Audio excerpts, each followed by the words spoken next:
The fastest way to make $25,000 in the next 30 days. Check it out. So you have a motivated seller, okay? You have a person that has a house. You find a person that is looking to sell, okay? They need to sell, whether it be divorce, foreclosure, inherited property, whatever. They own the property, and they're going through a circumstance in their life that's got them looking to sell the property, okay?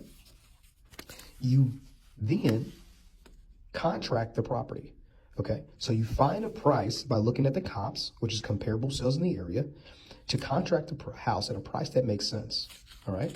After you contract that house, you have the ability to assign, right? You assign the deal for more money.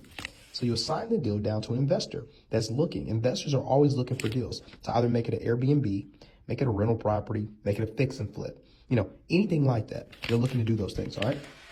After you get the investor, you then are going to go to the local title company, all right? You're going to close at a title company in your area. You're just going to simply Google wholesale friendly title companies in your area.